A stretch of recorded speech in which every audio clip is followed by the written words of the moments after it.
Good evening and welcome to the Finance Commission meeting on Thursday, October 30th, 2025. All of the Finance Commissioners are in the room: Maya Bodenhofer, Eric Fleming, Ann Haley, and Alan Slater. We have joining us tonight Town Manager Tony Mizuko. Thank you for joining us. The first order of business are our meeting minutes from the Thursday, October 16th meeting. I will entertain a motion, or if there are any corrections, please let us know now. Motion to approve? I'll second it. All those in favor? Aye. All right. Okay, now our first order of business next would be the review and vote on special town meeting requests. So I wanted to start this evening just by ensuring, sorry, I'm pulling up my warrant article. At our last meeting on October 16th, we voted in favor 5-0 of Article 1, in favor 5-0 on Article 2, in favor 5-0 on Article 3. On Article 4, we voted 5-0 in favor of that. On Article 5, which was a Special Education Reserve Fund, we voted in favor 5-0 of funding that to the full request of the school committee. Article 6, we voted to fund the Capital Stabilization Fund for $2 million. We voted 5-0 in favor of that. Am I correct in all of those? Yeah. Yes. Okay. Although I think on that one in particular, we had said we might revisit depending on if the Board of Selectmen took a position on it. Okay. And the Board of Selectmen took a position on Tuesday. It is my understanding that they took a position of 5-0 against funding Yes, that they- at $2 million. Not their favorite idea, but they did want to make it clear, they're talking about, their vote no was for this town meeting, they're not saying no to the concept. Okay, was there any discussion, I guess I'll ask the question first because it is my understanding that they are wanting to preserve free cash. Is that the reasoning behind voting 5-0, or is it because there wasn't a clear plan? I have sent a draft to them of our proposal for withdrawing funds from the rules for withdrawing funds. So I guess I just would like a little feedback on Sure, that. it's a couple of things. They actually, the plan for how to go about withdrawing funds, the board liked that, they thought that was good, they generally agree with that structure. Concern over really where is the money being tied to, more so than, okay, so if it's over X dollars, we would do it, then looking at that in the context of the capital plan and what's coming down the road. So again, they said their vote no was based on the appropriation at this town meeting, not the concept or not doing it in the future. There's a general consensus among the board to do more to preserve more free cash than and utilize more borrowing or just hold on to the free cash, given that it's the most flexible funding source. I know a suggestion came from the board that I believe made it to the FinCom to borrow for the sidewalks as opposed to pay cash. So paying cash for the sidewalks. So that's summary of where they were, or I believe they were coming from. Before I ask my next question, are there any other questions from any of the members of the board? Not questions about the Board of Selectmen's stance on this, no. Okay. Does anyone? I have some thoughts, but let's keep going. Okay. Come to it at the end. Okay, so. related to Article 5, is there a desire to revisit our position on, or sorry, is it Article 6? Is there any desire to revisit it, or are we comfortable at that 5-0? Could we table that until we get to the end? Absolutely. Is everyone okay? Yeah, We don't- that's okay. good. Sure. Yeah, okay. So now, tonight, I think Articles 7 and 8 we need to discuss. We have not come to a decision on that based on the fact that we did not have information related to the purchasing. So I will open discussion. Do you want to do an article by article, or just in general have a discussion on Articles 7 and 8? I think they're separate items. Okay. So let's talk Okay. about 7 first, which is the Kofsky Farm, correct? Correct, so we'll open discussion on Article 7. Anyone? So, go ahead. I was just gonna say, so my understanding is we don't have appraisals yet, we might have it as early as tomorrow. So the appraisal for the Kofsky, so a couple things. When we purchase property, just so everyone knows, an appraisal isn't required. Ultimately, if the town wants to or needs to acquire property, the price is what the town wants to pay for it. Obviously, an appraisal is a good idea, particularly for residential property. A more complicated property like the Kofsky Farm, you're always taking a shot as to, unless it's been subdivided, as to what it's worth. So whatever appraisal comes in, you could probably find an appraiser who would go 20 or 30% lower, and you could probably get one who would go 20, 30% higher. We do it just as a process check to make sure we're in the ballpark. That appraisal came in at a little bit above the purchase price, so it came in, I think, 7.3 and some change, and the price is 7.2 and some change. So that's an agreed upon price with the owners? Correct. The Okay. 7.2? Yes, it's 7.253 and some change. 848, yeah, okay. Yeah, I mean, I think that town council may feel that even though it's a purchase, that an appraisal is is an appropriate method, but Well, as I That's said, to be that, you know, discussed. it's always subject to a lot more fibrillation at a larger parcel that's not, you know, just a commercial property. So that's why you still get an appraisal, then have an idea if you're in the realm. Does anyone remember if we did an appraisal for Forbes? I don't recall if we did or not. I don't know, but I mean, again, town council was of the opinion that we should get an appraisal, whether it's we sell it or we buy it. Sure. That'd be And I that don't to think me. we're worried about these, not about Forbes, so I Yeah. think we would prefer to discuss this. No, but this is the last time the town Yeah. purchased a Yeah. large piece of property ostensibly for open space. Yeah, Mhm. So let me just continue just through the basic details of what we're doing here. So we're buying the property, but there's some provisions, I guess, in the agreement with the owners about letting Mrs. Kofsky stay in where? Is it this house? Nope, this one right here. Okay, so we're not buying that piece of land, Correct. right? So why do we have to agree anything with them about that if we're not buying it? It's, Or are we buying it eventually? they will offer to us when it comes available. It was, they didn't want to sell it at this point. It was really, they're honoring their father's wishes to allow the matriarch to remain in the house and have the land be undisturbed while she's there, so she doesn't get nervous. So they're gonna own, she will own 818, I guess is the property Correct. there, but have use of 820 to some extent. Is that Correct. the idea? Yes, while Mrs. Kofsky lives there. Because again, they're separate parcels, but this is Right. what the family, I don't mean to ruin your yellow sheets. Yeah, okay, they own everything, including that, okay. Correct. So we're not buying that, she's living in that, so we're gonna buy this house here, 820. Correct. Okay. It more that it comes with the land. It comes with the land, okay.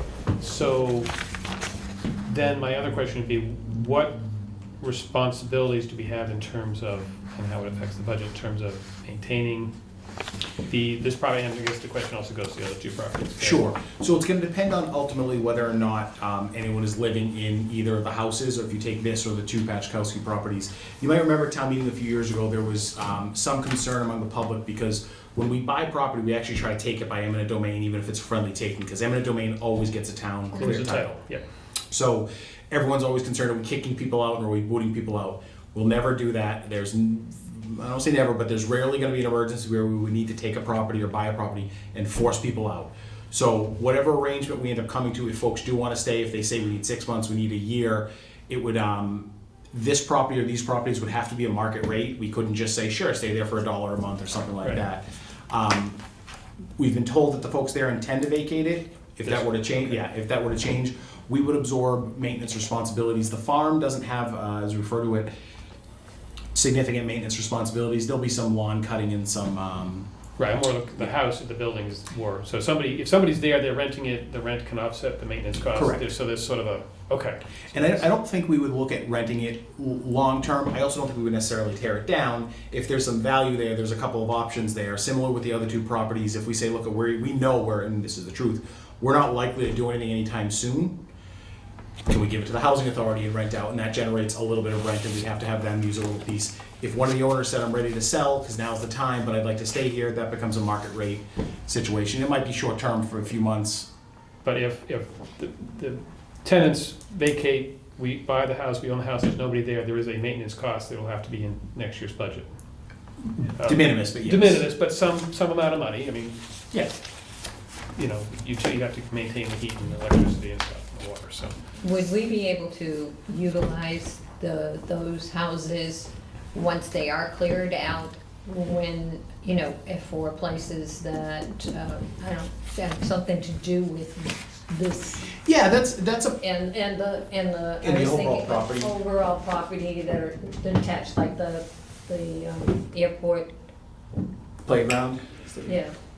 The airport, it doesn't. Like the have- trails sort the of back there that go trails. towards the Oh, airport. Yeah, Yeah, I mean, that's part of the reason for acquiring the whole Right. parcel. As for the houses, so let's say 5 years from now, we had a tenant move out, or we decided we were done sort of renting it, or we were ready to do something. If you wanted to put a trailhead there, if you wanted to make that a bathroom, if you wanted to make it a nature center, sure, we could do any of those things if we decided that's what we want to do. We could also end up tearing them down because maybe it doesn't fit into a plan for where to put parking. But once we own them, we are free to do whatever the town sees fit. So the only land we cannot touch in the next, after we purchase this is 820?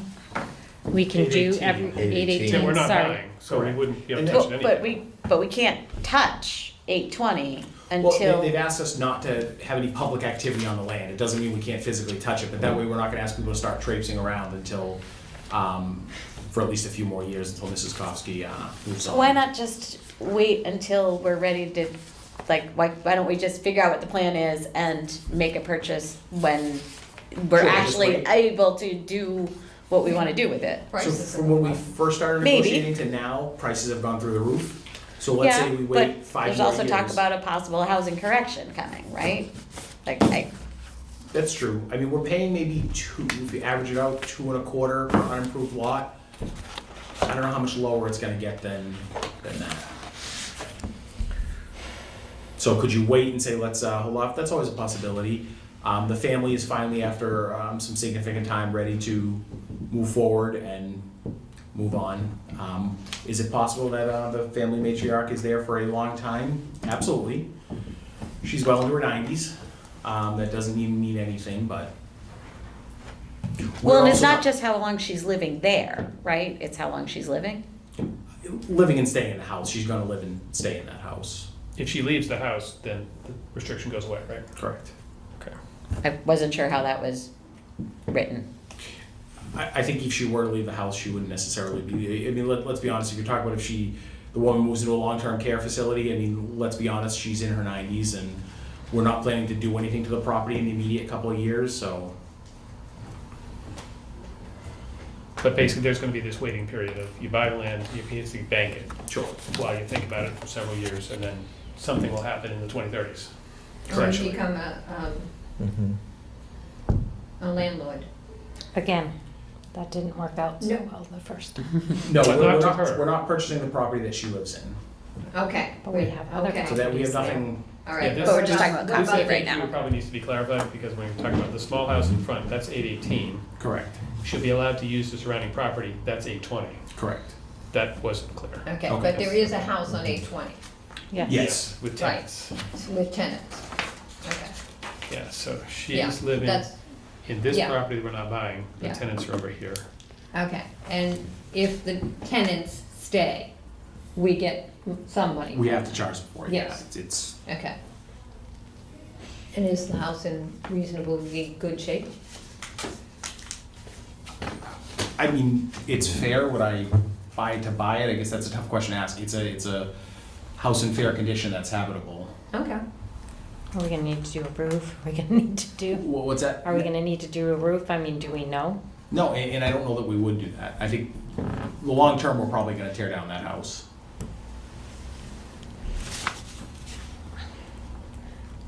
But I thought when we were talking about tenants, people still living there, I thought we were maybe talking about the other properties as well, but you're talking about the 820 property has a tenant right now. Yeah, and they've stated that they're gonna vacate. Okay. But as everyone knows, the day to vacate comes and somebody says, darn, it didn't happen, then we're sort of forced into a, you know,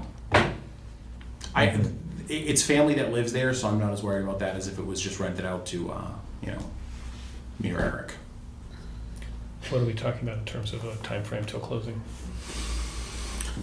Realistically, post-town meeting date, within 30 days, I mean, Oh, this year? Yeah. Okay. we're able to generally close fairly quickly. Now you gotta finalize a P&S and you gotta work out the details. Is there some back and forth? There's always a possibility, but it is a trust, so it's the number of the kids and one of the nephews own the trust, so it takes a little bit of time, but Yeah, their signatures. yeah. But the price is Borrow what your the, yellow sheet for yeah, just a the second, price is so I'm what's getting agreed that. to, so. Yeah, so So here that's was, 818. right, no, I know what we're looking Okay. at, here was my question though, is, I know that there's access off of Neponset Street, right? Yeah. But it looks like there's some easements off of, I don't know if this is like Talbot Farms or whatever these, like, is there access there? So, are you talking about legally or just technically to be able to access? I believe that the end of that, Both. the end of Fortune, well, I think in a good faith negotiation, sorry. Fine, you know. I mean, in good faith, we're not gonna say, well, we won't drive by your house, but we'll just go party on the other side of the property. No, that's not what I'm asking. I wasn't asking with respect to believe her Fortune- right. I was asking Okay. like future use. Oh, yeah, so- Are we imagining that the only way to access this is through Neponset Street, or are we? No, Can we so- would come we off have Northern that? Circle or Fortune Yeah, Drive? just a couple of things. So I believe Fortune Drive was actually left open that technically somebody could put a Right. road in there, Yeah, which is That's- likely to, That's this one, right? One up top. right Fortune here, right there. right there. Oh, That would probably Oh, be that's a trail access. It Okay. connects to land in the back where you can sort of access the farm. They have a small barbed wire fence there that would be walking access. Yeah. One of the benefits of the Pachakowski properties, so removed, is that long-term, and again, we're talking 10 or 15 years from now, we're not gonna be spending millions of dollars in the next couple of years. Rather than have the road access be here, it would be better to look at road access here, a little bit safer near an intersection, and then, maybe a parking lot here. You could also do a parking lot here, and maybe this becomes a field, and then you're sort of maintaining the full use of the property. Right, but Just you 'cause of how can close- access the property from here, and Yep. it looks like you could also access from there. Yeah, and we're not gonna fence it off and make it not accessible, so, if you're familiar with, I can't think of the name of the street, right at the end of Irving, you know how we have a couple of those little walkthroughs on Irving Street, where Yes. like the street's a little awkward because it just stops? Yeah. Picture something like that, there and there. These neighbors, we'd probably allow them to access it if they wanted to. And then driving access would probably be here, and we'd probably want walking access to be a little bit closer here than there, just because you're right off the highway there. Yeah. Can't avoid it, but that would be sort of the entrance. But yeah, the goal was it's open space, so we want it to be Yeah. accessible. And Yeah, then but this- I mean, there are other access points other than the Pachakowski property. For walking, yeah, I don't know that we'd want to put road access anywhere else. Well, there is road access off of there, Yeah, I mean, you could certainly right put a down by parking lot. 820, Driveway right? there, Yeah, that's what I'm talking 818. about. I'm saying we Make a wouldn't. loop. I don't think we'd want to look at Fortune or Wharton as blasting No, trees and putting a right. driveway from there into it. And then this easement here, is that for the gas pipeline? I believe so. Yes. Okay. It's probably a sewer down how there did you somewhere know there too. was a gas pipeline down there? I live in that area. Okay. If you like continue down, like if you're on Neponset Street, that place where like the little Neponset Street, like before you get to the Rotary, if you're coming from the highway towards the Rotary, right before you get to the Rotary near the Cadillac dealership, if you kind of take a right Yeah. there Yeah. and And go then down Neponset there, Street extension. that's where you hit the end, that gas pipeline. Yeah. I think it's part of the Algonquin now. Okay. Yeah. I knew it was there. Yeah. I didn't Yeah, know it that goes all where the it way. went. Yeah. Yeah. Well, it was just a guess. When I didn't really know it went exactly here, but I just It's either the gas or it's the sewer, because everything goes downhill from Neponset, so that would be a logical place to put the sewer into. Yeah, I can double check which easement it is, but I was under the impression it was the Gas. Gas. I think it's the gas. Okay. Okay. If you want for a minute, I can just talk. I know we've talked briefly. The question I get is, so what are we building there? And I've told people nothing. We're not developing the property. We're acquiring it for the purpose of open space.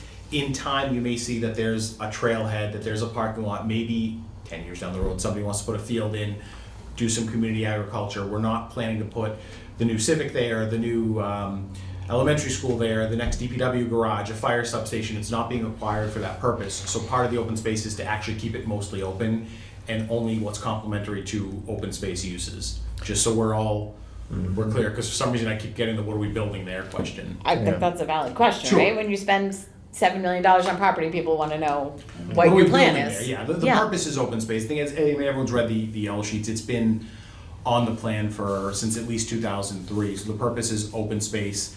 A trailhead for the trail network is one of the side benefits of it, that this is a place you'll be able to go. There's some significant open space.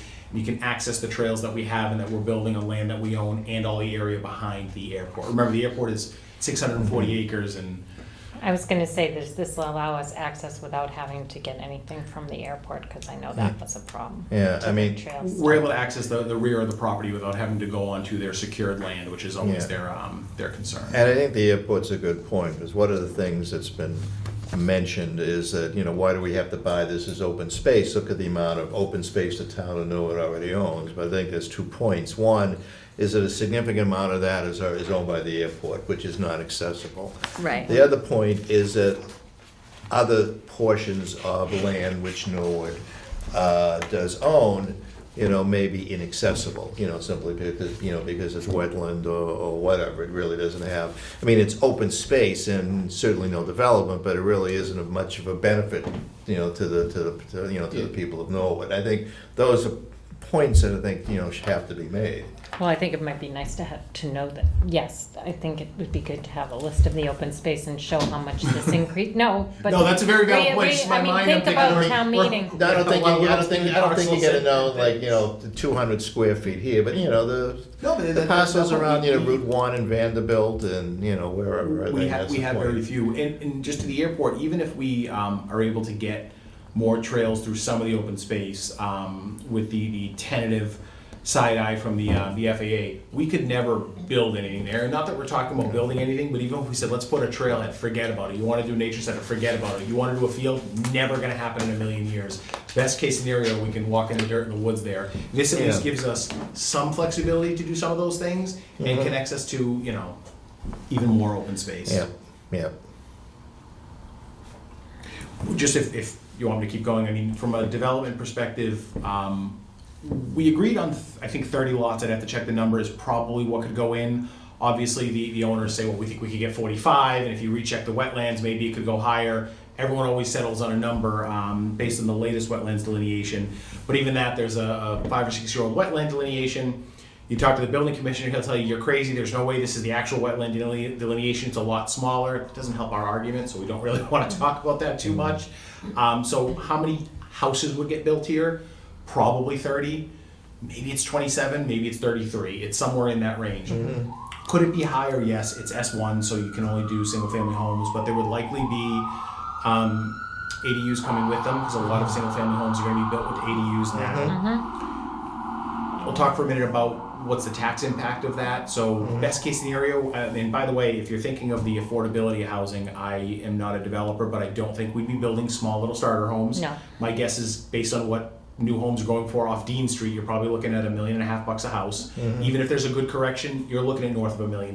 So I don't think we're gonna get any relief for anyone looking for that. Yeah. So best case scenario, let's say you do the 30 houses, 10, 12 grand in taxes each, so great, we get $300,000 a year in revenue. We're never gonna say no to revenue, and over 10 years, that's $3 million, that sounds great. At 30 years, we go to do the road over, that's $1 million, the sidewalk is probably $1 million. Are there kids in the school system? Residential development doesn't generally pay for itself. Most towns get by just new growth, and if we did one of these a year, you'd never have a problem with it, because that money's always sort of rolling in. So yes, it would get developed, yes, there'd be additional tax revenue. Is it gonna solve a major problem? No, and then there's a cost to the revenue that we get. I know this commission knows that, but just as part of the average person might say, gee, how much are we losing in tax revenue? Yeah, there's a potential for tax revenue, that also comes with a cost. I mean, 300 grand, 350 grand a year, that's 2 out of district placements, gone like that. So not that we can just say no to revenue, but single family residential revenue does come with the potential for quite a bit of cost, and that's not a. Actually more like 1 out of district placement, to be honest. Yeah. I'm being Well, serious when I say that. Yeah. Right, but yes, it's revenue. It is. I would never say $300,000 is insignificant. It's not changing our budgetary process. And again, single-family homes are costly from a tax perspective. That's why you need commercial development, which we have a fair amount of, to offset it, so. Yeah, And there's no negative, I believe this was in the yellow sheets or in the FAQ, there's no negative impact to the tax, to available revenue by it coming off of the tax rolls or the Pachkowski properties coming off the tax rolls. That doesn't impact, the tax levy itself doesn't change, the cost just gets spread around. Does that mean that the average tax bill will go up? Sure, the amount is comparatively infinitesimal. Okay. Were they considered a farm, and wouldn't the tax be? So no, they've always farmed it. They've never gotten an agricultural exemption on it. I think partially because it's been in a trust. And as Mr. Kofsky got older before he passed, there was less and less farming going on. It is still the last farm in town, but he hasn't had any goats for a few years. I was asked, are we going to get the goats? I said, there's no more goats, and I don't know that I'd want to acquire goats. sheep are gone also, I think, Yeah, yeah. there's no more animals. Yeah. The moving stuff goes to. Yeah. You take them and His- put them his- in your the- apartment. Yeah. I was hoping So we can- could put some alpacas can- there, but I guess not. Can we move on to then, Okay. It's just one more question I just want to put. You know, the tax bill that it pays is relatively low because they haven't subdivided the land. Obviously, once you subdivide the land, then we're able to jack up the taxes, but nobody does that until they go to sell it. So Article 8. well, no, I was just going to say, can we talk about how the funding? Because I believe that's kind of an important part of our responsibility here. Or do you want to wait for Article 8 and then do it all at once? I'd like to do it different, Okay, one at a time. okay. I think what she was saying, not to interrupt, do you want to talk about the other one and then come back? Oh, if you wanna do that, that's fine. Whatever you guys want. I think both of them are separate, I'd rather, Okay, do so the this one. proposed funding for Kofsky Farm at this point is that we use the Forbes estate proceeds of $6,176,000 and change, and free cash of $1,077,170.64 for the total of $7.253,848. That is the proposal. That is currently what is on our proposed pink sheets for Article 7. I would welcome any comments on that if you would like to, if anyone would like to speak to that. I'm wondering why, considering the concern that some people have showed about the use of free cash, why we're spending $1 million of free cash rather than borrowing the difference. I think some of those folks who have those concerns would agree with you. It's a single purchase, we have 80% of it in cash existing. At the end of the day, if we wanted to borrow for it, because generally we would borrow for land. You're buying land, it's a long time process, it's a permanent process. It could be borrowing we're proposing to borrow for the other, for the Pachkowski properties, really just to pay cash for one and borrow for the other. If we were to add borrowing to it, I don't think it would be a significant impact to the debt service. I had made the comment that, they're uneven numbers, and sometimes borrowing money for uneven numbers is always, I think we'd have to get a borrowing authorization of a round number, so 1.1 million. I think if the FinCom felt strongly that we should borrow for it, I can't speak for the board, but I don't think there would be too much opposition on the board to Because that. it's not going to affect the vote. I mean, the vote still has to be 2/3 because it's a land purchase. Correct. I think, I hear what you're asking, and Yeah. I think it's a good question to ask. Yeah. But I look at this and I think like, this money, this roughly $6 million has been sitting in an interest-bearing account for like 5 years, right? Yeah, just to clarify though, the interest accrues to the general fund. I know, that's my Okay. point. Sorry. You could let me finish my sentence Sorry, instead of sorry. interrupting me. Sorry. Thank you. So that money that has been adding to our free It's cash already- every year for the okay. last 5 years, or however long it's been sitting in that account. I've lost track now. But I think that That- over time, it probably is Pretty close to close, the, like yeah. if you were getting like 3% a year, then you would be right around $1 million in that time period. And so I kind of feel like it's, Yeah, I've okay. made the argument before that I kind of feel like when there's money sitting there for a specific purchase, Yeah. in some ways it would make sense if the interest stayed with it. And I understand that's not how municipal accounting works, Yeah. but No, I it's get it, kinda- yeah, I get it. So you're saying that you don't feel bad that you'd have to take money out of free cash and, No.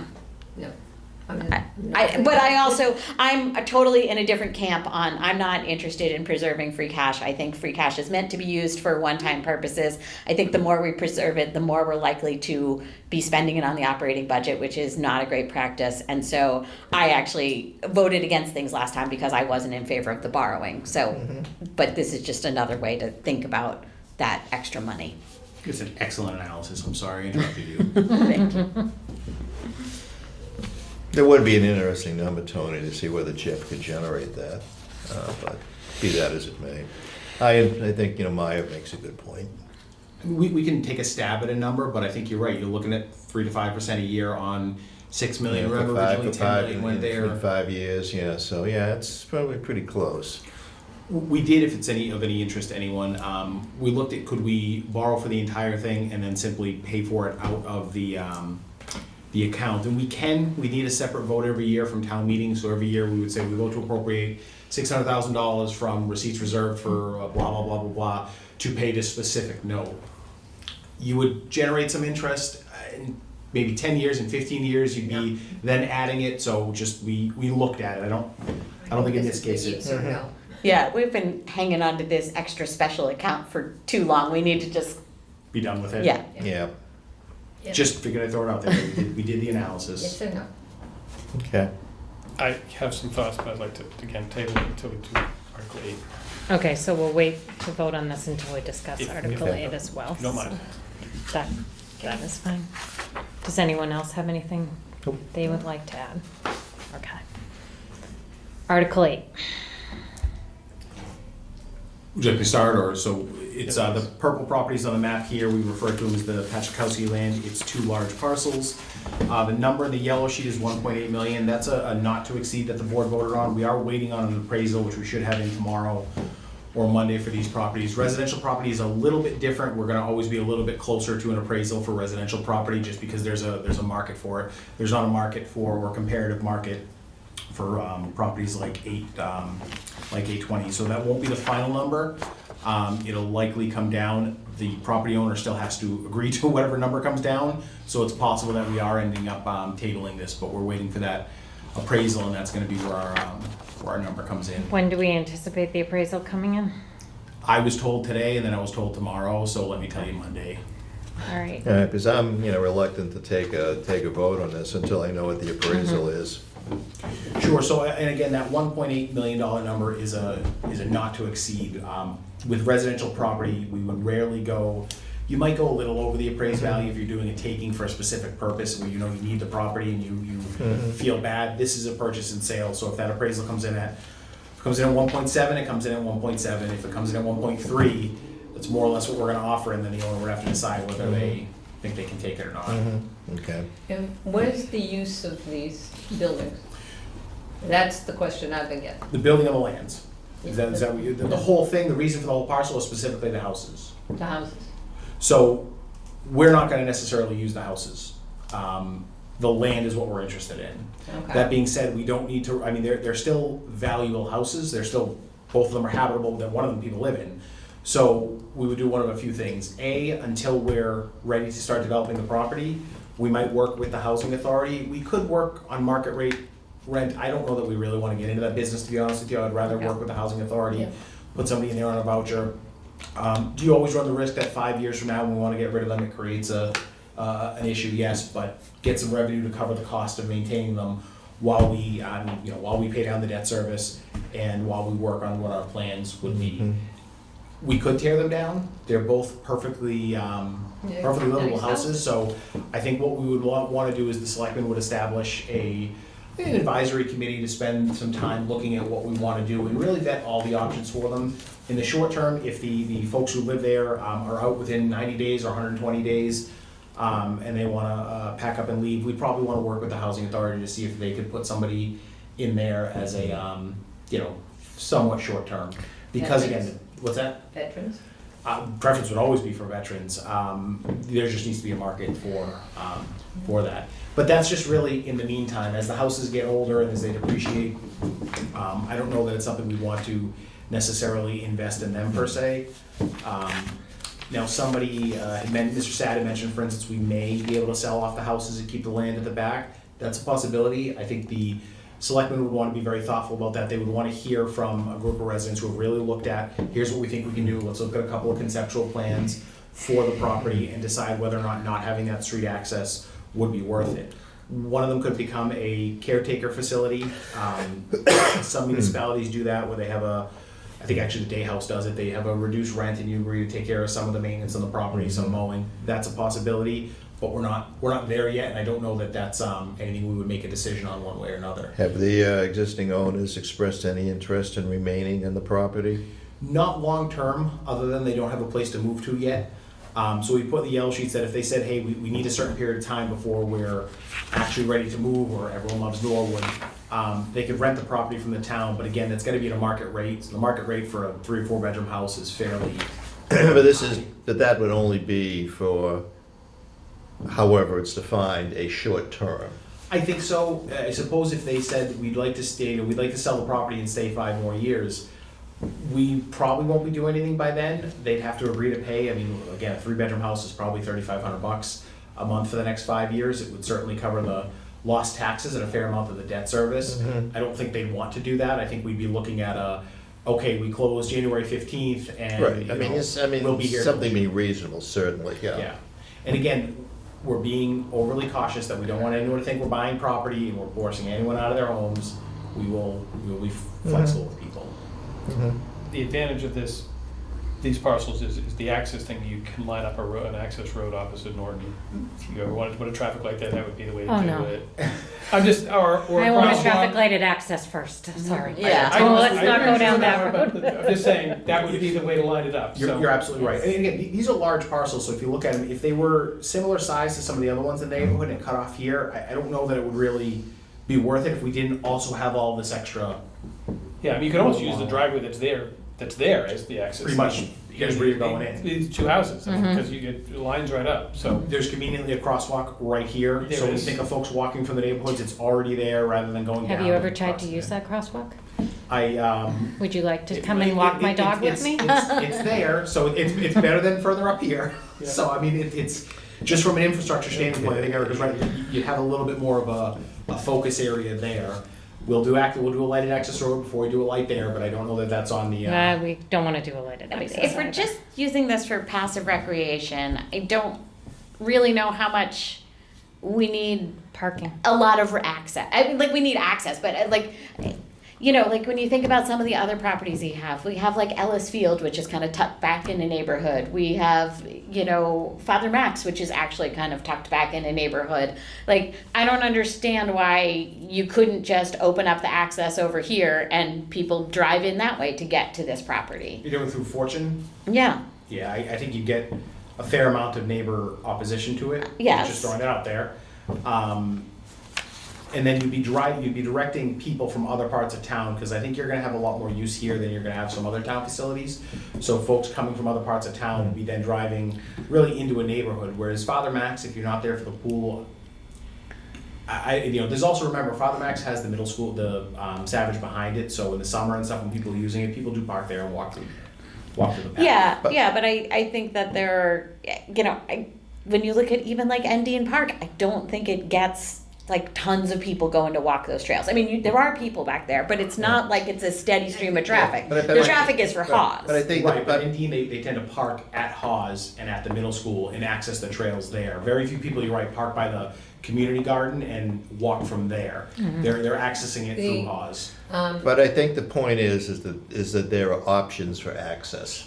It isn't as if the Pachakowski property is the only ability to access the Oh, no, property. you're right, there is. They happen to be 2 large parcels adjacent to Yeah. land that we're also acquiring. And let's assume in Yeah. 20 years we own 818, you have one whole complete parcel. Mhm. And I guess the one other thing that I would add is that this has been on the market since April, at least. And it was on the what bothers me the most about this, quite frankly, is that it was on the market for 1.595 million, and we're saying the purchase price, and I know it's not, we're waiting for the appraisal to come in, but I don't think there is if there have not been bites at 1.595 million, I don't care what the appraisal comes in at. No one's bought it yet. That's Right. quite a bit of time for it to be on the market at this point. Sure. Let me just turn that around though. What if it had been on the market for 2.5 and then didn't get any bites, and then we came in with an appraisal of 1.8 and said we'll give you 2.1? Everyone would say, "Ha! They didn't get their 2.5." With single-family homes, we tend to stick a lot closer to the appraisal because that's there's I don't know, I I just feel like disagree with that completely. If there's If an there's not a asking price, market- why would we bid higher than asking? That's if just there's been no interest for we're not. months. Remember, we can't increase an appropriation at town meeting significantly. So if we come in with a lower price and say, well, this is what it's listed, that's what it is. The appraisal comes in at $20,000 higher than that, then we're going for a higher price. So the 1.8 was the estimate of a not to exceed, and that number actually comes, I think, I don't know if it had been listed at the time, but you'd be surprised what the appraisal comes in at. That averages out to $900,000 per parcel. When we bought the properties in front of the middle school, I think the SAD property we paid more than $900,000 for. But Yeah, again, I mean, let's, not a great. it goes back to my original point is that, I don't feel comfortable taking a vote on any of on these two properties until we see the appraisal. Well, I'm giving you the Forbes appraisal number. It came in at 7,320. I can actually give you- I mean, the Pachakowski Yeah. property. We have the number on Kofsky. Yeah. As I said, it'll be in by Monday. Now, again, we can table this and vote before town meeting. Correct.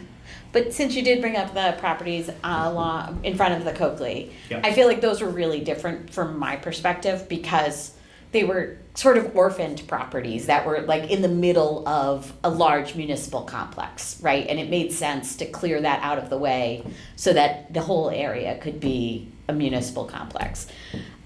These houses are right next to a neighborhood, right? Like that, it's not weird that there's houses are there. Sure. Well, and also 818 is going to be there. So, Right, I mean, that's right. For the time being, yeah. That'll eventually be one of those orphaned properties, so to speak. Well, I they mean- could sell it, right? It won't be an orphaned property. No, The I Kofsky think the family point is that can if sell the it. town purchases the Kofsky land, the Pachakowski properties, then in a couple of years, 818, it'll be, this is the one little parcel surrounded by some activity. I mean, I think the idea is to keep our options open while we can, is the idea. And whether we end up taking the back off and selling the front, or we buy 818 and take them all down, or there's all kinds of different permutations here, but Correct. With 814 and 816, if they end up selling at market, it'll be a generation before we look at buying them again, and somebody will be here in 20 years saying, wow, we should buy these two properties for $9.8 million or whatever a house goes for in 20 years. They happen to be on the market, which is why we're bringing forward that, look, we've been trying to acquire this piece of open space. They would be helpful overall to the lot for access purposes, for additional space. If we can locate most of our amenities there, we have the entire use of the property for open space rather than having to take up an acre or two for, for parking and other items. So it adds to the overall plan. If they weren't on the market, we would look at it. If they weren't large lots, I don't think we'd be looking at it. Not that I know how else you would do it, but if you look at right next door on Wharton, 5 lots in a row versus 1 lot in a row. Right. Yeah. And just a thought, there's a potential that these properties get subdivided. It may just be 2 single-family homes. I know there's a developer who's looking at, could they put 4 or 5 units, could they do a couple little townhouses? That's not a bad use of the land, but then that would be abutting against the land. If we don't get this, then you're sort of accessing here, call it parking, and call it parking where the house is. It'll work either way, but they're large lots, they're on the market now. If they get subdivided and somebody builds townhouses, it'll never make sense, just like it wouldn't make sense to try to buy Fortune Drive or Par War, like that, the cost would end up being, that. I guess this is the cheapest they'll ever be, is one way to think about it. Okay. yeah, I don't think we should vote on this one until we get the appraisal. Okay. Um, Did you have other comments? I that you would have like to? a more of a wider ranging philosophical thought. Yes. Okay, so let me run through this. So we've suggested that we put money into the capital outlay account, the capital stabilization account. Selectmen have said no. Not at this time. At this time, but they want to preserve free cash at the moment. There was a suggestion that the sidewalks be borrowed because I thought there's part of that was free cash, but also partly because we wanted to make sure we had enough borrowing. That there was a reason for that. We want to have a certain amount of borrowing for financial stability, I think. And there's also, we've had some discussions with Jeff about, when do you borrow, when don't you? And one of the things is, you pay free cash for the shorter term stuff that's more immediate. Yeah. So that, and the longer term stuff gets borrowed. That way the people that are benefiting from whatever it is you're paying the money for are as you paying for it. So if, like a new high school, you borrow for it because it's being used by people down the road and they're paying for it at that time. So it occurs to me that perhaps this land purchase is really a long-term banking type of thing. I mean, this is going to be, like I said, you're not really going to use this until the 2030s. And it's going to then be used forever because we'll always own it. So it would seem to me that that would be the appropriate use of borrow. You borrow the whole thing, the whole 10 million, if you put them all together for 30 years. And then my thought would be borrow the land, the 10 million for the land. We should pay cash for the sidewalks because if we authorize those, we'll be walking on them in a year. So, and then what I would do is take the Kofsky money and put that in the capital stabilization account, because that's limited. We can use it for more than land, but we can only use it for capital. So, and that would fund that account. It would also give us a source of money to buy this other parcel if we ever wanted to. But to me, that philosophically, that would be the way to allocate the different areas of money. So I just throw that out for discussion. That's an interesting idea. I don't know that, I think there were rules about what we could do with the Forbes money, that not only could it only be spent on capital, but I think it could only be spent on something that you would borrow for at least, there was a certain number of I thought years. it was 20 years, correct? There was some. No, you can specific- probably, they say you can probably get away with less. It's supposed to be anything that you would normally borrow for. You can borrow for something for 2 years. I think I understand where it's coming from. It's an interesting idea. So we're borrowing for the library renovations and we're borrowing for the roof. You borrow for the land and then pay cash for them instead of borrowing for them. Because again, if you're talking about 30 years, in 30 years we will own and be using this land. I assume the Willard will be here in 30 years. It'll be an older building by then. The library will be here in 30 years. So, but conceptually, that's spending the money and not putting it aside, but you pay for your capital without moving. That's an interesting idea. And conceptually, that's philosophically how we should do it. We're buying land. The land's forever. Borrow for the land. Well, we really aren't going to be able to use the land Yeah, for the particularly next when you 5 use years. it for It's X a couple number of years down the road, Yeah, yeah. so, like I said, the sidewalks, you literally be walking on them in a year, so. I don't think we should vote on this yet, but, because we have all the details, but I wanted to throw that out for everyone to think about, because I think maybe thinking about a bigger picture and a bigger concept might be helpful. You would borrow $9 million for the two properties, take the $6 million from the Forbes sale and pay for, because you can't put it into capital stabilization, but if we're saying we want it to go to capital, we're doing the same thing. We would pay for maybe the roof, the library, and the sidewalks. Because to your point, both of those That's roofs are gonna another get, the roof and the library facade stuff. I mean, I get that, but that's really just, it's just moving money around. I mean, does It it is, but really make it? philosophically, he's right, that's how you should. Philosophically, but in the end, I get it, but is really any difference? The only difference potentially is, whether you're gonna borrow for, the ladder truck as an example. Maybe you don't borrow for 20 years, maybe you borrow for 15 years as an example, because that's the life of a typical vehicle. The roofs certainly will be 20 years. Land would be 30, right? Yeah, so I guess what my point is, in the end, does it really, philosophically maybe, but in the end, the reality, does it really make that much Well, difference? I guess I don't know. it brings up an interesting point, right? Because I think this is a good conversation to have. We have had a tremendous amount of free cash for a couple of years now. And this goes to, we need to have these conversations, not just within this board. Well, maybe it is just within this board because it's our responsibility as far as I understand, or at least it should start here. It's hard. I just think this points out that we should be having these conversations. This is a good philosophical conversation for us to have amongst all the boards, because our financial policy is very different. Our free cash financial policy right now is very different than the current practice of the preservation of free cash. We all understand to some degree why we're doing it, but I really think we need to get a hard date to start having this conversation. And I know it might start at the next budget balancing committee meeting, but is this a bigger conversation than at budget balancing? Because I think we've said it for many months I think in this room or amongst this committee. Like we really need, that's an amazing point. We're coming on town meeting November 13th. It's a good conversation to have, not just here, but amongst many people. And it may be happening, I don't know, but it's not happening amongst all the parties, and that's what we need.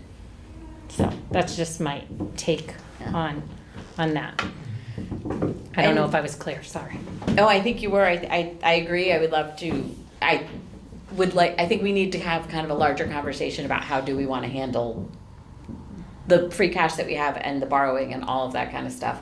But I also think that, Eric, when you were talking, that reminded me of something else. The details about what happened with the Forbes property, right? Is we bought the Forbes property and then we sold the Forbes property, and then when we sold it, there were limits on how we could use those proceeds, right?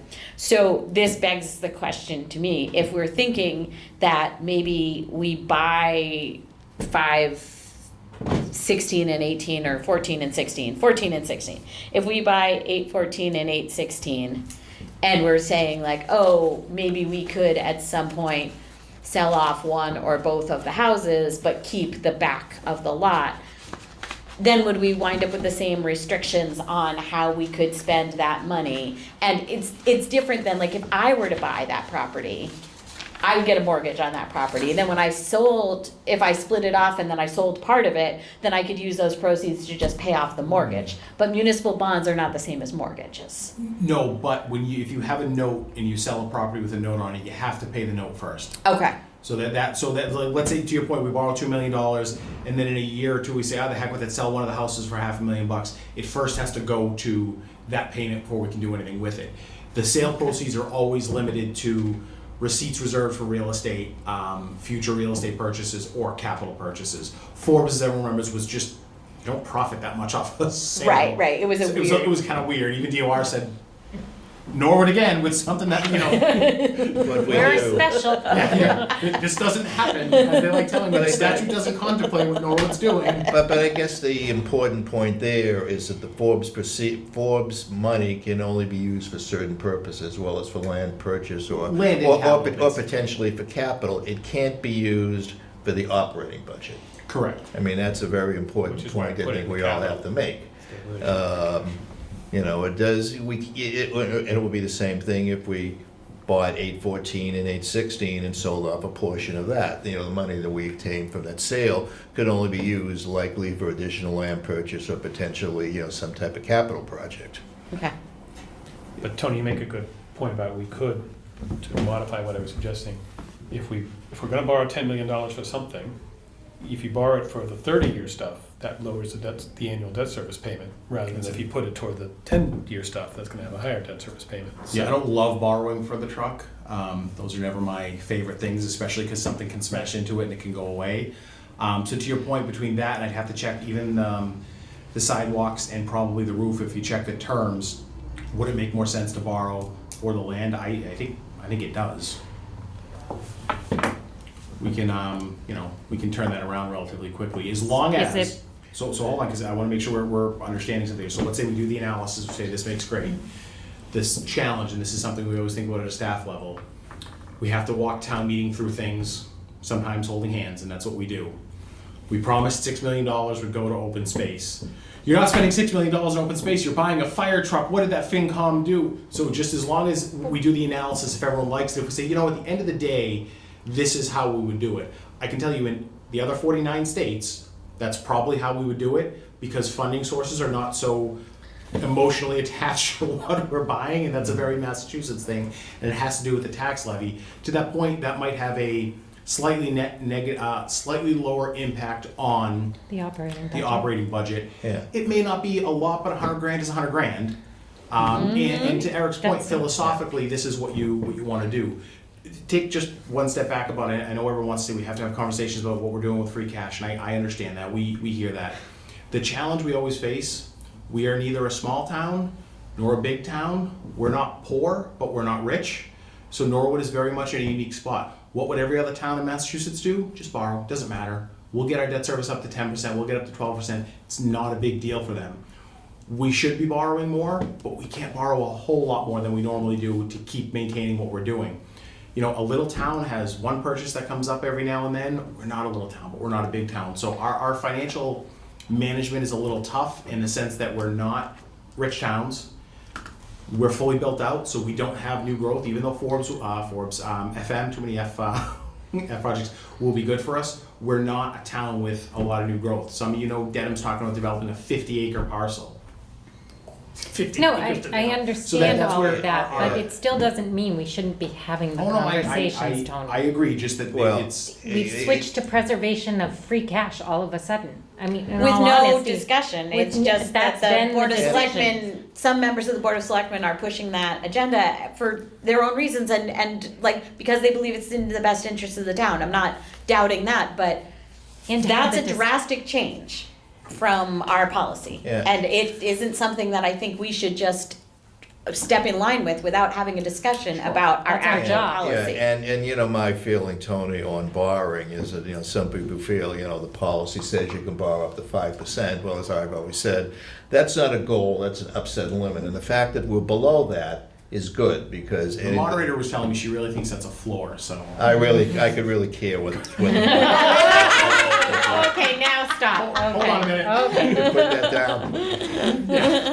No, seriously. No, I understand. But I mean, you know, the fact that we're spending less than 5% is certainly a benefit. We don't want to borrow to borrow, sorry, I'll let you finish. Right, no, I mean, that's the point. I mean, you're making a point. We don't borrow just to borrow. But I think the interesting point is, that let's see what the debt service would be as it's presently proposed in the yellow sheet, as opposed to Eric's argument that maybe we should simply borrow for land, which would be what, 30 years? Yep. As opposed to, you know, maybe 20 years for the roof and 15 years for the truck, and see what the difference in cost is. So it may be I a think it's a beneficial fantastic cost. idea. And, you know, you may not have that information available, you know, for Monday's meeting as an example. I think we can get it by Monday, it's not. But I that mean, but it may be, you know, I like. have to wear a costume tomorrow. Yeah, but it may, you know, or whatever, but it may be, you know, a question of, you know, this is something we're thinking of, and we'll certainly have an answer, you know, for, you know, by town meeting. Again, you know, it's not that, you know, in the end, we're gonna spend the same amount of money, the same amount of cash, and the same amount of borrowing, just really, you know, what bucket, you know, different projects come from. But it can make a difference Yeah, if it in does, a year-to-year debt service, and Yeah, we'll see. that is an important We'll thing see. to We'll see. consider. We'll see. Land is what you Numbers. should be borrowing for most of the time. Again, just so everyone knows a little bit of the background, I mean, it's been on the plan for 20 some odd years. We started negotiating for the property years ago, long before we had the Forbes sale, and the thought was at that point it was gonna come forward to town meeting to borrow the whole amount that the town has said its property is important to acquire for 20 years. The family's finally there. We have to bring it to town meeting and say, are we ready to do this? And if we say no, it's gonna get developed, but 20 years of plans. So the Forbes money was found money, but had that not been there, the proposal would have been to borrow for it Yeah. 100%. All right. Well, and I appreciate the need to walk town meeting through this, but we walked them through this before with moving some of the Yeah, into the Two steps. stabilization Sorry, account. the yeah. stabilization accounts. We have walked them through it. I think town meeting is a lot more savvy than some people give them credit for. So I think. When we can blame DOR for their stupid rules. Yes, we can, but we have to live within the rules. And It was just pointing out that if it ends up being an Yeah. obtuse argument that you said this cash would go to open space and now it's not. But to your point, if we we can look at the demonstrate numbers- that it is. Right, we'd be spending the cash for the open space at the same town meeting that we would be purchasing the open space. So, I don't know, you've been to town meetings sometimes. Yeah, I mean, you know, that could be, you know, those points, Tony, could be, you know, made in our presentation, you know, why it's better to do it Plan A versus Plan B. So, I move that Alan give that presentation. it's the role of the chair. no, I it's a think Alan needs to chairman's give a separate response. I responsibility. think But Alan I needs to will give be a separate- consulting other members No, of the we board. can get this, are you meeting Monday night? We're- we can- The info session's Monday night, Oh, geez. correct? Whatever the third is, I don't know what it is. Yes, We can it's have Monday it before night. then. We're meeting the night of town meeting. Right, So- that would be our plan, is to meet the night of town meeting. Yeah, we're not meeting next week. Nope. Yeah. But this would be like Vernon Street, we take the final vote right before town meeting. Right. Once we Yeah. have all the details and everything. Yeah. And the only other, no, I'll leave it. Okay. I don't want to start a longer discussion just about something else, so Okay. I will pause here. Just a clarification, I've forgotten. Did we take a vote at all on Article 7? I know we haven't tonight, but did we the other day? No. So is it something we want to take a vote on the concept of the purchase and then say that we will make a recommendation for For the the funding funding source? later? I mean, the other tough thing though, now that I'm thinking about this, is that what we were supposed to be voting on tonight was the pink sheets. Pink sheets, yeah. And so it's tough to turn out pink sheets if we haven't decided on funding I sources. mean, I don't have a problem with philosophically saying we support the concept of the sale, we just are not sure exactly of what the funding source will be. Pending further discussions, yeah. What else do you have on your agenda for the evening? You know, Well, we were gonna I think revisit so. Article 9, but that's, the pink sheets. If you give me 10 or 15 minutes, I can get you a quick estimate of the difference. Yeah, I don't wanna vote on something that But just to fast. give you an idea if it's worth looking into, just a quick projection on the, run the three numbers at the amount and what it would be. If you give me 10 minutes, I can pull it together. At least you'll know if it comes up that it's an $18,000 difference in the operating budget, then is $18,000 worth our philosophy? But to Eric's point, if it's $100 grand, $100 grand's $100 grand. Right. Table these for 5 minutes. Let me see if I can get something. Okay. We will move on in our, for things, all right. I mean, again, having said that, do we want to take a vote on Article 7? I'd like to make a motion that we are in favor of purchasing the property at 820 Neponset Street for the $7.253848 million amount, with a funding source to be determined at a later vote. And I will second that. Is there any discussion?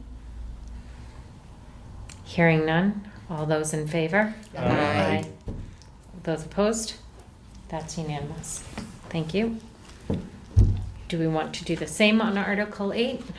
Or do we want to wait and, I think we said on Article 8 that we don't want to take any vote on that until there's an appraisal. that's right, correct, sorry. Yeah. Thank you. Yeah. Okay. Sorry.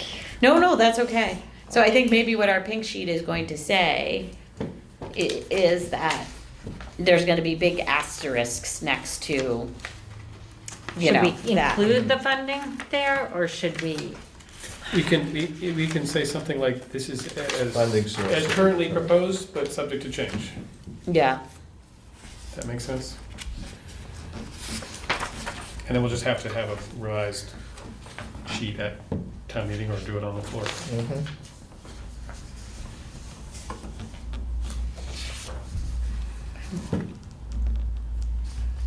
Were there any votes that we needed to take on Article 9? Article 9 has changed slightly due, I believe I forwarded from Mr. O'Neill, sent us that the helipad had been removed. Right. That's 17,500, and our pink sheet that I forwarded to you did reflect that. So do we need to take another vote on Article 9 as it's currently proposed, or is that something? Was that out when we took the vote? I thought it was out when we took the vote, so. No, the Oh, thing that that came came out after. was That the study of the buildings. That's right. That came Right, out, the, okay. So now that it's- came out Yeah, first. I don't know if we have to take another vote, because everything else is still consistent with our vote. Yeah, if we recommend something and don't want to pursue it, that's fine. If we- Let's just be sure the free cash is, I'm not sure. I The mean, it free may cash is affect the nu- different on the, Well, I the free mean, cash on the yellow sheet is different than what's on No, I the, mean, the yellow sheet was done before they decided to remove the helipad. As long as our pink sheet is consistent with that, I think we're okay. Should we take Say a that moment again? just to cover ourselves? Yeah, I'll make a motion that, that we withdraw our approval of the helipad. Because Okay. because the Thank request you. has been Which was withdrawn. free cash. Withdrawn. Yes, Which was free Yeah. cash, yeah. $17,500. Mr. Fleming seconded. Do we have any discussion? Okay, hearing none. All those in favor? Aye.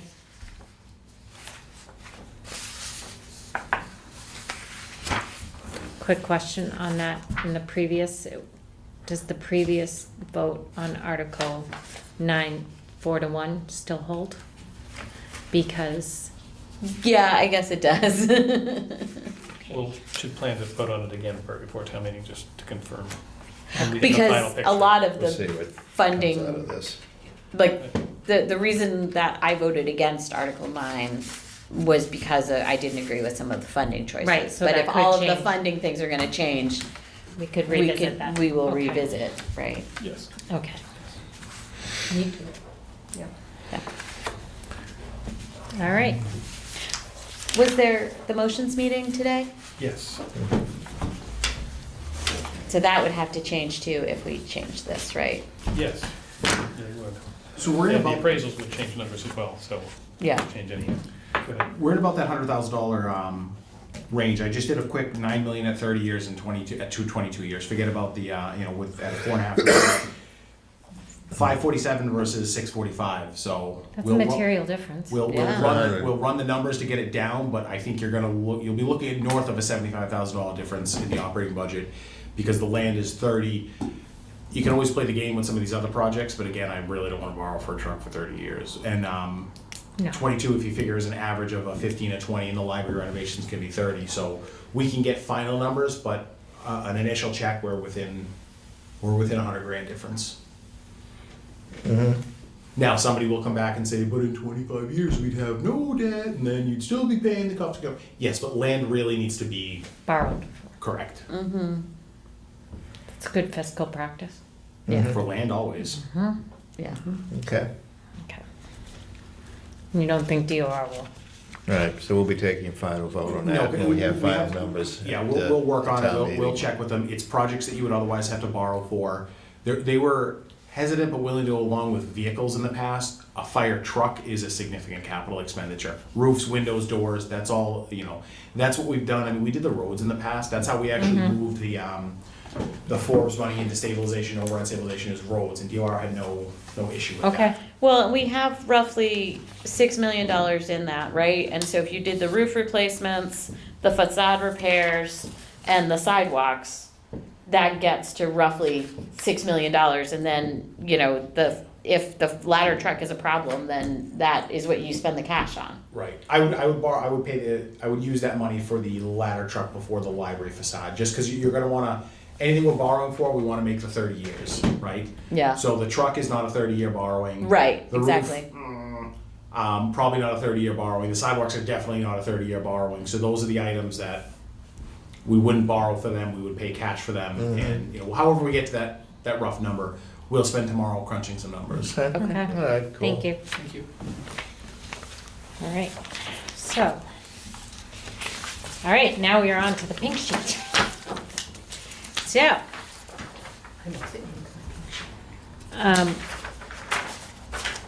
we will leave, I guess, Articles 7 and 8, let's just revisit those.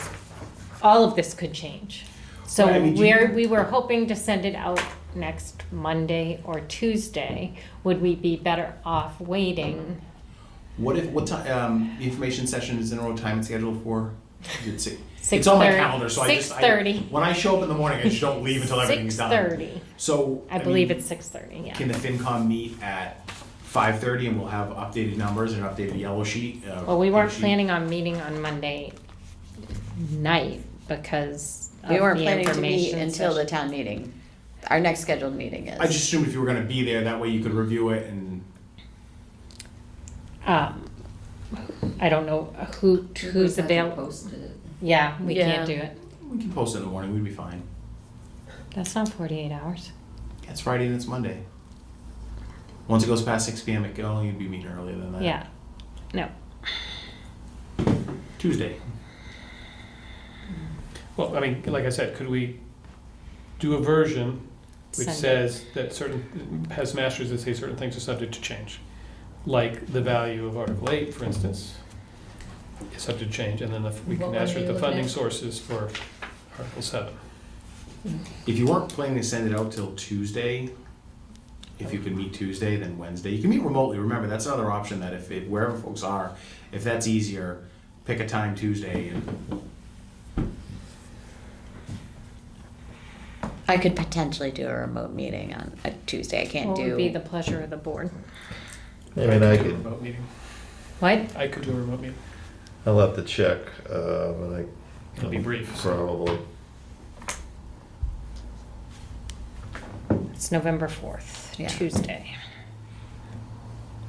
I mean, honestly, I hate having to schedule yet another meeting, but I also think think, this is that worthy of sending our out discussion. I think sending out a pink sheet without a vote is Difficult. We're yeah. we're a couple days away. It'll just take us a little bit of time to get this, and the stupid Pachkowski appraisal should be in tomorrow. So that would be Tuesday, November 4th, if we could meet, let's say 5 o'clock or 5:30. What would It could be be during the better? day if people are able to make a, it's what I makes an can, online meeting. whatever, I'm fine. I'm okay. You tell me. Yeah, it's good for other people. You During guys the are day, working? can you meet, or is Yeah, it 5 I'm o'clock? on vacation, I can do anything. Oh, I you're want. on vacation. Okay, Ellen. well, Yeah, I can. What works for you? I think I Yeah, could or- make it work. On the patio or wherever I'm. Okay. Let's come up with a Be a time hot tub, and who knows? I'll Okay. work around it. So, do we want to do a noontime?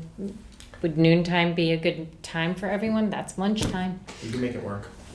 Yeah, that would work for me. So it's Tony noon on gonna Tuesday. provide lunch? Noon on I Tuesday? thought we were doing it remotely. Well, you could still, we could do. So do we that. want to do We could do it in person, and we We can could, provide we lunch. could do it remotely, Okay, so we're gonna have a remote meeting yeah. at noon on Tuesday, November Yeah. 4th. Because everyone needs to join remote, right? If everyone's going to be in town, I don't know. It's all the same to us. I mean- I'll be at the office Okay, that day, so so I maybe really I'm in appreciate. town, but I mean, I think it'll just be easier if we all join remotely at that point, because we'll have at I'm not a least two fan of members. hybrid meetings, so. Right. So Okay. let's do a remote meeting Tuesday. Can we post that tomorrow? I will, the sole agenda item, I will touch base Noon? after. Noontime, That gives us 48 hours, right? Yeah. As long as it's posted before noon tomorrow, so, okay. All right, thank you guys for your, okay, so, pink sheets will hold. The fact sheets, the free cash, did anybody have time to review the free cash sheet? If you have any comments, you can feel free. I don't think it's realistic this is getting out before town meeting. I have sent the history that I pulled via many town meeting books.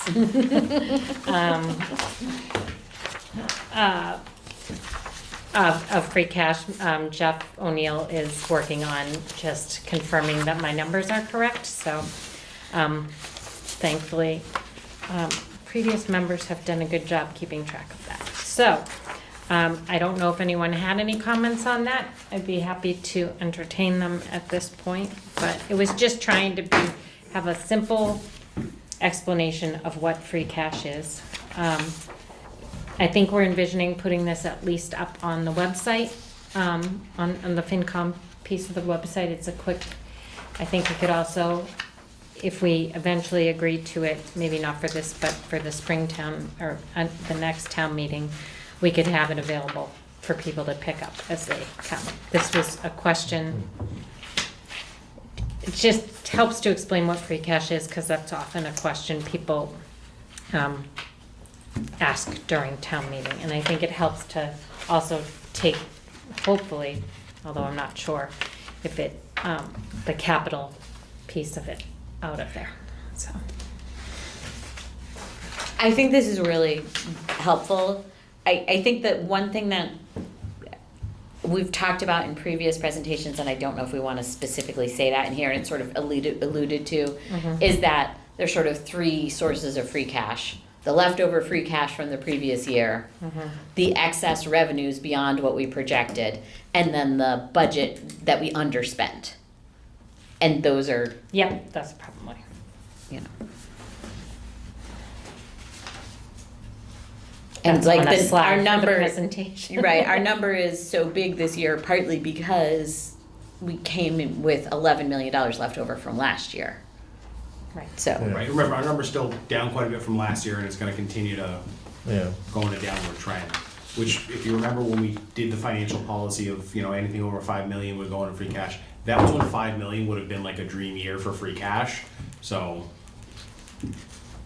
Policy's dated, I don't know. right, but I think free cash is down from last year, but it doesn't look like it's down Right. drastically, right? It looks like it's in the same neighborhood, but that's partly because We didn't spend. $11 million of it was left, like, they certify the new number is roughly 20, a little over 25, right? So really, that's like 14 million new free cash money Yeah. and 11 million old free cash money. And so if you compare 29 to 14, you're like, wow, it's a lot lower. But if you look at 29 and 25, And if people You- don't that's live not and read obvious. this every day, Yeah, it's yeah, not yeah, obvious. do you think for the, Free cash is down 20% from last year, I'd say. yeah, do you think for the Mm-hmm. free cash fact sheet, we should note what our financial policy states that free cash should be used for? I mean, maybe we just attach the policy. I was trying to keep it at one page, just attention spans, yeah, But we could, I guess, we could try I to think that'll be, we look could at that'll be add something like, that'll about. be like a one-liner. Yeah.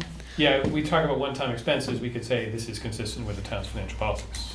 Yeah, I guess the one other piece of information I'd like on here is that this is all governed by the state's rules. This is not like Norwood came up with this plan for how to use free cash. yeah. We don't have any choice in this. Maybe you can call it, free cash or certified free cash in Massachusetts or something like that. Yeah. Yeah, it doesn't have to be like paragraphs about that, like, but just some quick reference that, like, this isn't us. You can make it one page, we'll just play with the fonts. We cover it every year when we do the municipal finance 101. But it still comes up when we figured if there was just a one sheet that maybe people tuck in their budget book. And You they have have it to, to you have refer. to communicate things in different ways to different types of people, and you often have to tell people things 3 times before Yep. they get it. So, Yes. 5 with me. at least 3 times. I'm gonna say it might exceed 5. Just saying. All right, thank you for your feedback on that. This is good. Yeah. And then on the back, the vision is to have a graph, but also the numbers so that Yeah. people who are visual versus people who need numbers. So, just trying to make it a little bit easier and maybe build out our FinCom webpage. All right. Liaisons with other committees, does anyone have any updates since our meeting 2 weeks ago? I do, said I would give an update on CPC this week, this meeting. So they've received about a dozen proposals totaling about $1 million. They seem generally in line with the kind of things we've seen before.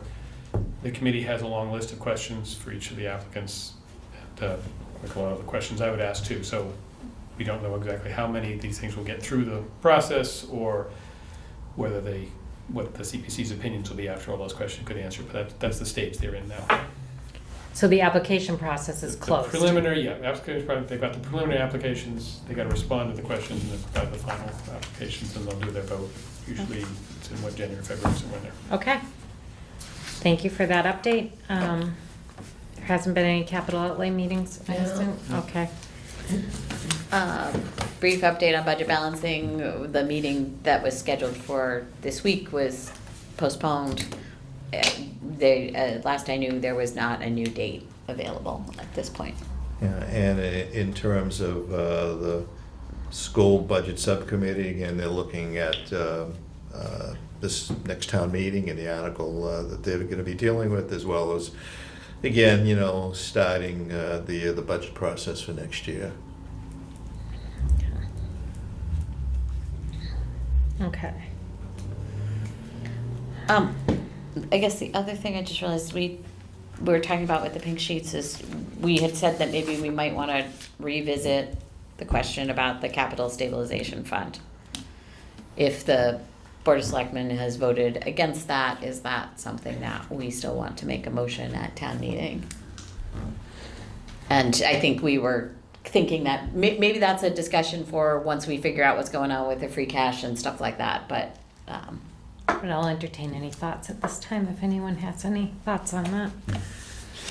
Well, I mean, looking at the amount of free cash that we have, almost $25 million, and looking at the two articles or motions that the selectmen disagree with, which is the school one to replenish the sped, I'm not sure what the formal term is, but the sped Special stabilization. Education Reserve. Special Education Reserve account, thank you, as well as the capital stabilization, but it only represents 10% of free cash. It's not a significant number. And when we have that amount of free cash, I can't imagine us not wanting to put a certain amount of money away into some type of savings account, because we're never gonna see these free cash numbers again. If you don't do it now, when are you gonna do it? So, And the reason for not putting it into the regular reserve fund is that if we then have to turn around and take it out, we get a little, the regular reserve account is typically used for, either a long-term capital item, or it's used for an emergency situation. I mean, as an example, let's say that, $2 million of our budget came from the federal government, and due to the shutdown, that $2 million just went away. We'd be able to fund that, out of the I stabilization understand. account.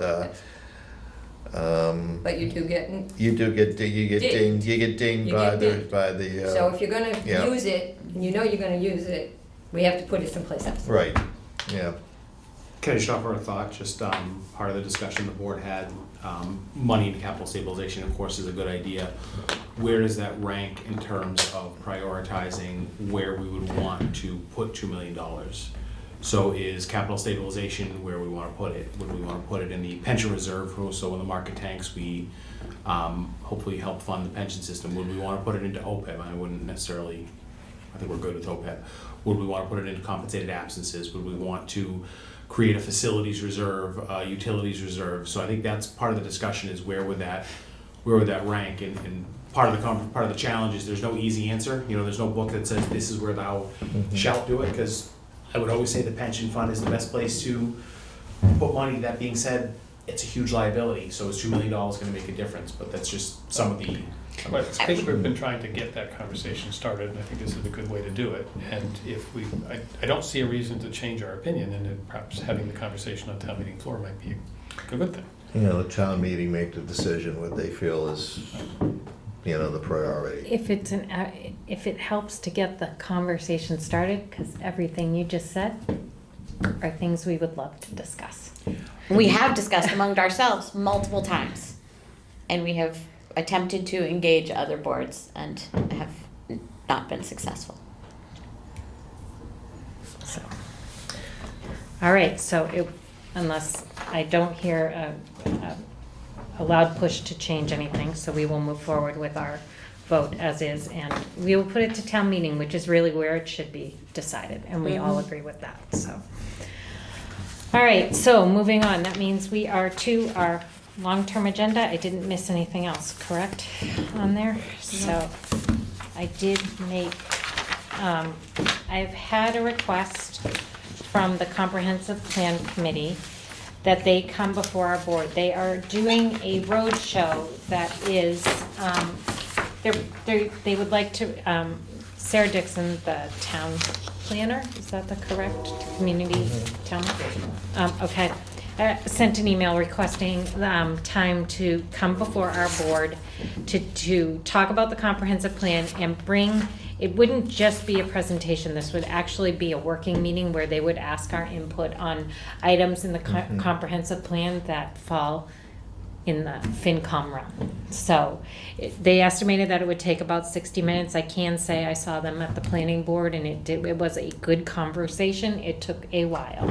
When I looked at our long-term agenda, our December 11th meeting did not have a lot of items on it. So I sent back a response to Ms. Dixon that I would bring it up at this meeting, but that I thought the December 11th date would be the best date for them to come And I was just looking for your input as a board. Are you comfortable with that coming forward? It's part of our comprehensive plan that's being built for the town and the future of the town. I think, in my opinion, I think it's important that we have the opportunity to hear what the goals are. I know they're looking to decrease the number, prioritize the goals, not necessarily decrease, but there's a number of goals and they're trying to whittle down. It's all part of the whittling down strategy, so. Yeah, I know, I mean, I'm on the comprehensive plan committee.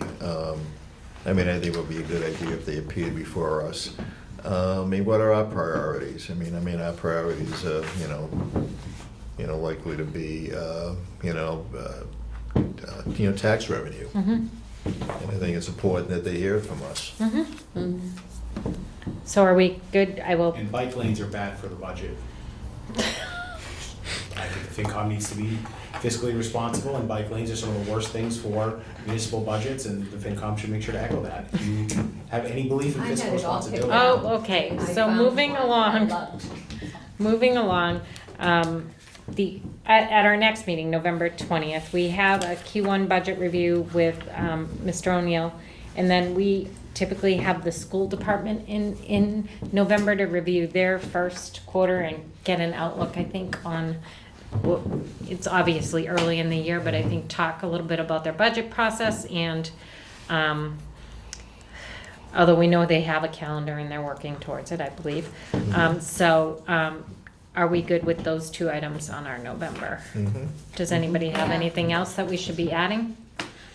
No, I just think like when the schools come in, we typically ask them to share their October 1 enrollment numbers, just gives an Yeah. early view of what Chapter 70 might look like in the coming year, Correct. and just kind of where they think they're at with like out of district placements and things like that. Yeah, Usually, personnel. yeah, and usually, personnel, yeah. Okay, if anyone thinks of anything else that we might like to have, could you please email me?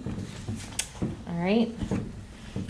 And then you can look at the rest, but I just really wanted to highlight December 11th because I think we had talked originally about whether that meeting would be needed, and it is needed. So I thought we could also start at that meeting to talk, maybe just take a look at the financial policies, or hopefully we'll be, I don't want to lose that conversation. So I think just if we can either look at them or figure out how we get that conversation started and get it moving.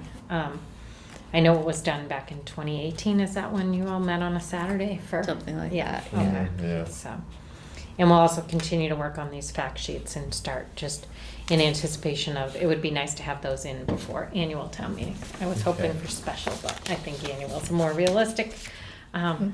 So, all right. Although the fact sheet, I mean, it could go out with the pink sheet, right? If I The- can get the the- free cash numbers Yeah. confirmed on the, for the chart, that would be, Yeah. I was trying to get 10 years just to, Mhm. because I don't, Yeah. 6 wasn't enough, and so. That's a good number, yeah. Yeah, and I wanted to, there's a question of, there was an approved, at the annual town meetings, we agreed to a free cash number to balance the operating budget, but then you don't use as much, so we gotta look at that a little bit, so. Yeah. If I can get something solid, and it's done for the pink sheets, I would send it out with that. All right, and then, so, then moving on in our, there were other topics for discussion. I had put on the fall finance commission annual meeting review. I think we can do that maybe at the next meeting even. Eric, Ann, and I attended, and we split up. We divided and conquered, which was great, and there was some really good information, some great information on trend analysis and things that I think in talking about our budget book and how we might want to do that, I think it could help a lot with some of our making that a little smaller, but Having the same amount of information. yeah, but not as intimidating Delivered in so many. different- right. different way. Yeah. Mhm. And then the only other thing that I wanted, and I may ask, I think Melanie does the website. Yeah. this is just in case anyone ever watches our FinCom meeting.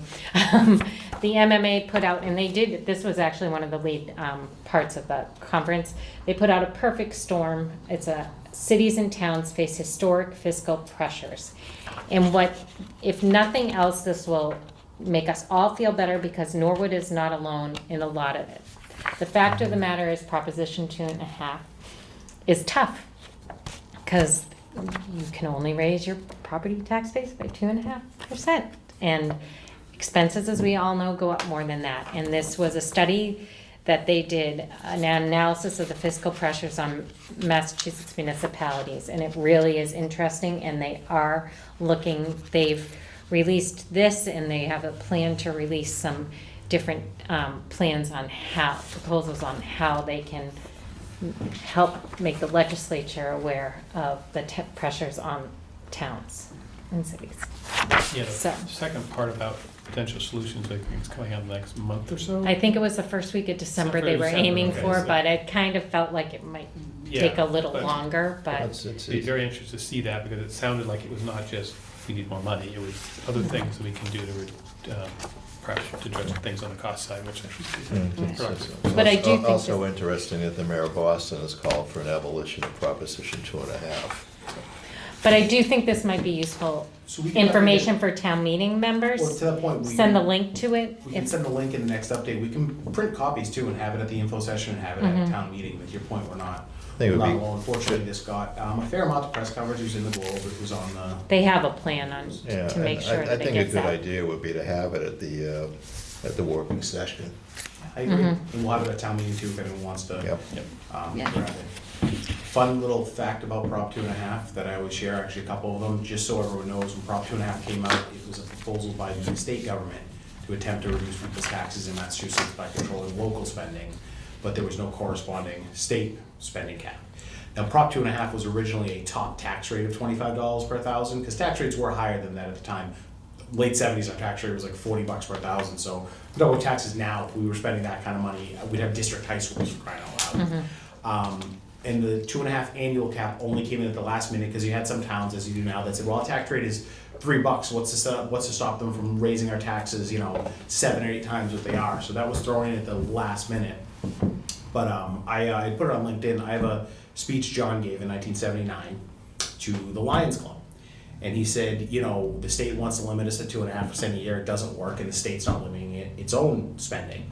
He goes, if we could raise between 3 to 5% a year, we'd probably be in the ballpark. And if you actually look at where we are and where we've been the last 5 years, 10, 20 years, that 3 to 5 number is still where we would need to be to meet all of our services.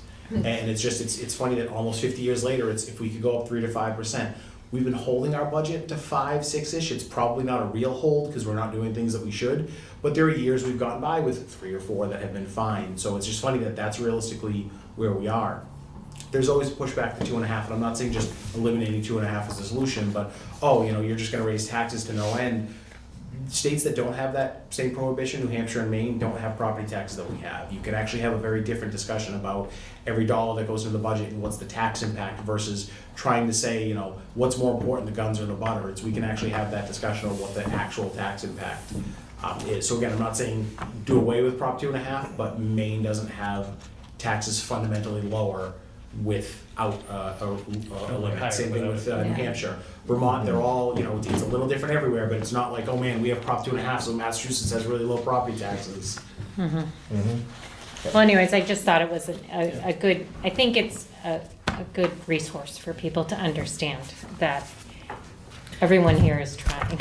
So, and that there's a tremendous amount of pressure based on facts. Right, and inflation has certainly been averaging more than 2.5% a Right, and year. I'm not saying to get rid of 2.5, I'm just saying it's hard to live with. And Yeah. So it makes you have to make decisions. Just one interesting point that somebody mentioned recently, apparently New Jersey exempts health insurance from their tax limitation, so they have a Prop 2.5 similar thing. And if you go back 5 or 6 years, if health insurance wasn't subject to Prop 2.5. I don't know if I'll have the time, but I'd love to do that analysis and say, what if we just didn't have to deal with health insurance going up over 2.5%? As crazy as it sounds, we might be within $1 million of a balanced budget if we didn't have to worry about health insurance counting towards the levy. Now, the taxes would be higher, but Yeah. it's crazy to think one item, if it didn't count towards the levy, would actually solve the 2.5 problem. I'm not But it's- sure we want to give that option to health insurance companies. Well, I'm just fair saying. point, it's Massachusetts, so you know it'll count, you know we'll get a request from the union, so can you pay 120% of my health insurance free? But it's just, it's Yeah. interesting, if you picked on that one item, I'd love to see the numbers that it, That's actually very interesting. All right. Well, Yeah, at the meeting that we had, I was the one that went in and listened to the, talk about the health insurance, and the different things that are impacting the health insurance, and has been for years, but it's getting worse, Yeah. and it's just insane. all right. So, action items and follow-up. We will have a meeting, a remote meeting of this board on Tuesday, November 4th at noon time, to discuss, hopefully, the numbers related to Articles 7 and 8, and we will vote, hopefully, on both the pink sheets and Articles 7 and 8, so that those could go out by next Wednesday And we would also possibly take new votes on Article 9. in Article 9. Just So I think because it of would be fair funding. to say, Right, yeah, I would yeah. say to review, it would be fair that the agenda item would be review special town meeting warrant articles. Yes. That covers everything. Yes, yes. Okay. Did you get that? Mm-hmm. Okay. Warrant articles. Thank you very much. Yeah. And then, is there anything else as far as follow-up? I need to write the letter, but I can't really write the I letter can until we update the have. fact sheet and get that to you, the text. Oh, perfect, thank you. Eric will Tony, update the fact sheet. I'm sorry, Tony, if you get the appraisal, you'll just send it on to us, Yeah. right? We won't wait till our meeting. no, this was. Any information you can send along to us for that meeting to facilitate No, that but meeting. I always hear from the digitally, FinCom, please? Tony, we really like information right before the meeting, not ahead of time, so. You really want your inbox full, don't you, of Sarah Sullivan requests? All right, all that being said, I will entertain a motion to adjourn. So moved. Second. Any discussion? All those in favor? Aye. All right. Thank you.